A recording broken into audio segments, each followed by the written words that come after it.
పరమేశ్వరుడికి అత్యంత శక్తివంతమైన అభిషేకం జరిగేది ఎప్పుడో తెలుసా? మనం మహాశివరాత్రి మాస శివరాత్రి చేస్తాం, మంచిదే. కానీ అసలు నిజానికి పరమేశ్వరాభిషేకమునకు ఒక భక్తుడు వచ్చి సంవత్సరంలో తరించిపోయే అభిషేకం ఎప్పుడు అంటే మార్గశీర్ష మాసంలో వచ్చే ఆర్ద్ర నక్షత్రంలో తెల్లవారుజామున చెయ్యాలి. సమస్త తాపోపశాంతి దేని వలన కలుగుతుందంటే ఆర్ద్రాభిషేకము చేత కలుగు. నే ద్వేషరాగౌ నే లోభమోహౌ మదో నైవ మే నైవ మాత్సర్య భావః న ధర్మో న చార్థో న కామో న మోక్షః చిదానందరూప శివోహం శివోహం చిదానందరూప శివోహం శివోహం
శివ శంకర హర హర శంకర జయ జయ శంకర దిగిరారా ప్రియతాండవ శంకర ప్రకట శుభంకర ప్రళయ భయంకర దిగిరారా శివ శివ శంకర హర హర శంకర జయ జయ శంకర దిగిరారా ప్రియతాండవ శంకర ప్రకట శుభంకర ప్రళయ భయంకర దిగిరారా ఓం పరమేశ్వర పర ఓం నిఖిలేశ్వర హర ఓం జీవేశ్వరేశ్వర కరరారా ఓం మంత్రేశ్వర స్వర ఓం యంత్రేశ్వర స్థిర ఓం తంత్రేశ్వర వర నామేరా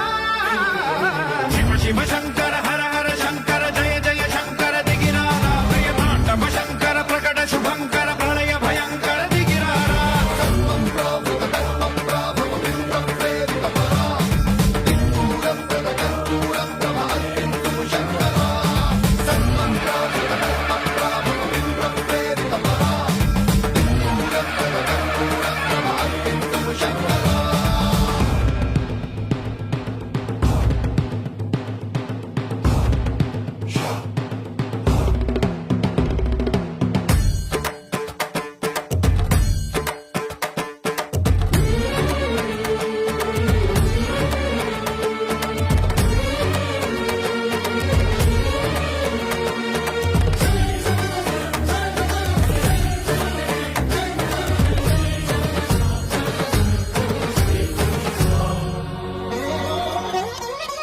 ఆకాశలింగమై ఆవహించరా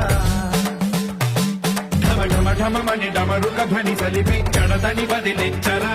శ్రీవాయులింగమై సంచరించరా అణువణువున తన తనువున నిలిచి చలనమే కలిగించరా భస్మం చేసే అసురునే అగ్నిలింగమై ప్రవికారా వరదై ముంచై జనలింగమై ఘోరా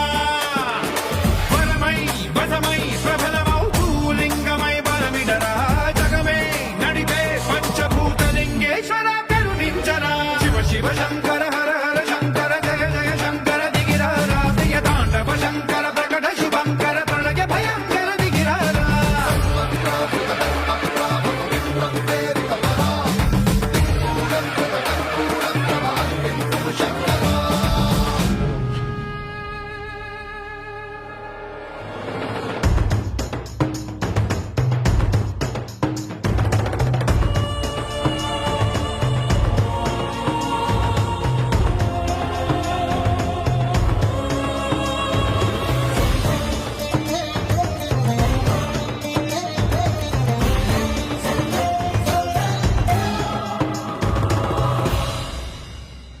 విశ్వేశలింగమై కనికరించరా